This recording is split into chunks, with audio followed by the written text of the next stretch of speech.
You see the way he was beating her? I had to shout and tell him, will you stop that?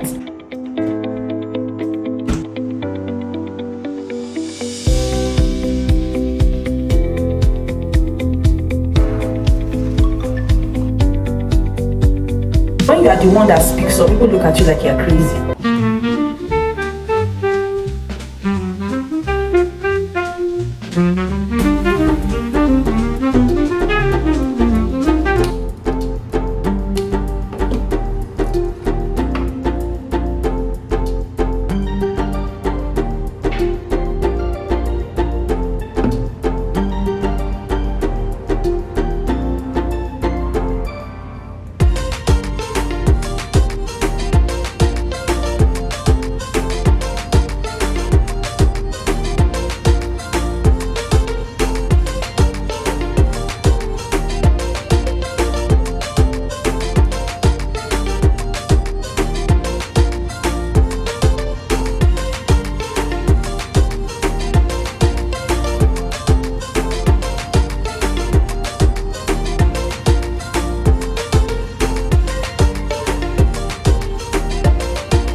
lately I picked up the habit of walking every day, going on walks, brisk walks every evening. That's Monday to Friday, just weekends. And it's been one of the best decisions I've made this year. I have enjoyed it so much, even though I'm usually really tired by evening because I've been working since morning and my mind is tired, my body's tired. But once I got in the mind frame for to actually do this, my body now even enjoys. At first, I was pushing myself, but now my body enjoys it. My body actually, even though I'm tired, I'm able to push past the tiredness, and I even look forward to it now because during my walks, I'm both walking. My body feels better. Like I've shed some, I don't know if to say pounds or kilograms, and it just helps me clear my mind as well. And I'm usually listening to podcasts or a worship song, or usually podcasts. If it's not podcasts, worship songs, but either of the two. So I really look forward to these times. I'm going to wear this. This is what I've been working with for the past 1 month plus. I need to get a new set because this is so comfortable. My husband actually got me this. It is so comfortable. But I need to get a new set. So I think I'm overusing it. That's probably why. And I really love this. So I don't want to. I had another one, but I gave it out. So now I'm stuck with only this one. I'll try to save up to get another set. So yeah. That's what it looks like. Very comfortable. Anyway, I'm ready now to go on the walk. The only other thing I take on the walk is this lip gloss and my AirPods. This one is so essential because that's how it just helps me to keep going, right? Even when my body starts getting tired, because I'm listening to an interesting podcast, I'm able to just keep going. So time to go walk. When I get back, I take my shower, just wind down for the evening, and I usually have a yogurt bowl, a parfait bowl. Parfait. Did I just say parfait? Oh my god. A parfait bowl. And I'm usually working, catching up with schoolwork or writing in the evenings before bedtime. So I'll see you guys when I'm back.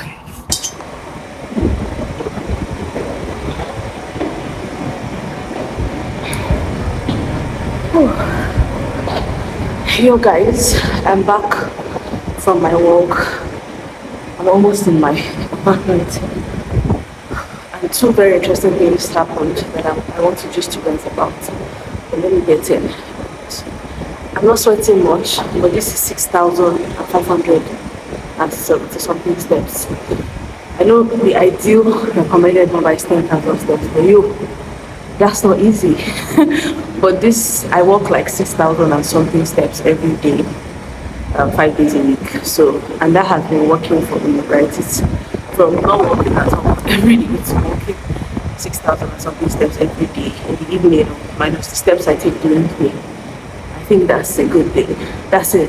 That's progress. So if I continue this, I'm sure in like a few months I can walk with 10,000 or not, but I think this is fine. Anyway, let me get in and then just you guys. People are weird. Okay, I'm inside. That was a good walk. So, interesting things that happened. People always say that, excuse me. People always say that sometimes women are over exaggerating. We say that we don't feel safe. I've been walking in my estate for a month plus now, excuse me. One of the days I decided to walk outside of the estate, to walk on the road because why not? I wanted to stretch the walk. But there were some funny activities by some men and it was late in the evening, so I'm like, I think I'll just stay inside the estate. Okay, I forgot about that. Last week I was out walking and then this man walks up like crosses over, because a lot of people take walks in my estate, and he crosses over and then he's like, hello, you stay in this estate. In my mind, I'm like, at first I'm thinking in my mind that I don't know you, why are you walking up to me, no context, and just asking me about my location.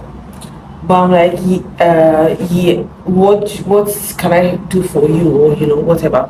And he's like, I stay around here and I've been seeing you taking walks. I just wanted to say hi and know if we can get to know each other. I'm like, oh, no, I'm not interested, but hello, hi, nice to meet you. And then I just keep on walking. So I move on, and then 2 days later, I see him again while I'm walking, and then he tries to come up to me, but I can see that he's trying to come up to me, but I just speed walk, and I'm listening to, like I tell you, I'm listening. I told you guys earlier, I usually listen to podcasts, so I just move on and speed off. Then I see him the other day, and he's waving at me and all of that. I just wave back and keep walking. So I don't go to work during the weekends, and I'm sure maybe he works during the weekend. So I didn't see him the last 2 days. And this is what I actually hate about people getting in my personal space, because I just want to walk and I don't want people, I don't know you, and I don't want to start feeling uncomfortable to walk just because you're in my personal space and you will leave me alone when I don't even know you, right? And today I'm walking and then I see him. I'm just supposed to like greet him and pass. He now stops and tries to stop me, and then he's like, yeah, I did see you the other day, the last 2 days. That what time do you usually come out to work? In my mind, I'm like, how can somebody be asking me this question? Like, literally, do you want me to suspect you that you want to kidnap me? It's such a thoughtless question, but I'm like, I just walk in the evenings, but why are you asking? It's like, I would like for us to walk together every evening. So I get that maybe he's looking for company, but I don't know you. Like, it's such a weird concept. Am I the one that is weird? Is it normal? I don't know. I just find that weird. But anyway, I told him I used the married card to escape. I'm like, no, I'm not interested. He's like, no, just for walking. That's what I first said. I'm not interested. But he said, no, just walk. And I told him I'm married. And I said, it doesn't matter. I'm like, my husband will not take kindly to that. He won't be comfortable with that. He's like, okay, no problem. He wanted to say something. I just said, oh, bye bye later. Ah, now every time I see him, because I walk a couple of laps around the estate. Now every time I see him, I'm just uncomfortable. I don't know whether to smile, whether I keep my head down, sometimes put it all high up, sometimes straight up, but it has just made me uncomfortable, and it's just so uncomfortable. Anyway, I don't know what I'm saying. I just know that pissed me off. Then the other interesting thing that happened is I was walking and I saw this boy coming out and beating this girl, like beating. Oh, they are young children. That boy cannot be more than 15 at most, and the girl was like maybe 13. If you see the way he was beating her, I had to shout and tell him, will you stop that? Anyway, and he stopped and he was smiling. That's how men beaters grow up, right? Women beaters grow up. I shouted at him to stop, and I told him, don't you know you should not hit a woman, or you shouldn't even hit anybody? And then he's smiling sheepishly. And the annoying part is that a lot of people were around him, a lot of adults, and people just see something wrong and just keep quiet and just be going. That's the kind of society we live in, where people, and when you are the one that speaks up, people look at you like you're crazy. Yeah. I don't ever want to be that person, to be honest, because the world annoys me sometimes. The Bible says evil prevails when good men do nothing. I don't want to be that. Obviously, I can't talk about everything. We all have the things that we talk about, but there's some things that are just blatantly in your face, and you shouldn't just keep quiet and allow it to be happening when you are there. Say something, like do something, try to stop it. I don't know, when you don't see anything, you can reinforce in that person's mind that that behavior is okay, it's normal, and you think it's not affecting you, but it could affect if it doesn't affect you directly, it could affect your daughter, your son, it could affect your niece, your cousin, somebody connected to your neighbor, right? This whole attitude we always have of, this one is not my business, I'm not going to talk. This world is very small, we're all somehow connected. So anyway, that's all I have to say. Let me take my shower, and then I look forward to taking my Greek yogurt in the evening. I'm actually looking forward to that. I think I'll show you guys a clip of it, because I add my granola toppings to it, and then I'll go and do some schoolwork and do some writing and call it a night.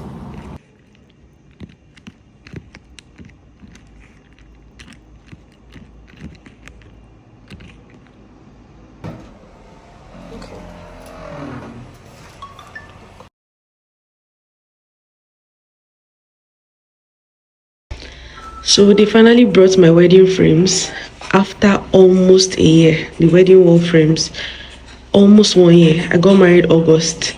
This is June, and the stress I have gone through to get these frames in. You guys, I must do a video about wedding vendors, because for anybody planning wedding, because I saw Shege and I have seen Shege. Maybe when I'm unboxing this or opening this up, I'll show you guys. But yeah, I'm happy my frames are here.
Hi guys, I'm on my way to church.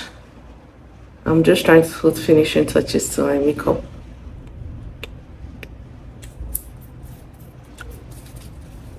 I should have said happy Sunday first, yeah? Happy Sunday! Happy Sunday! I hope you're going to church or connecting to church online to hear the word and pray and just minister to the Lord with other believers. On my way to church, I'm almost late, but I'm ready. The only thing left is for me to wear my shoes and be out.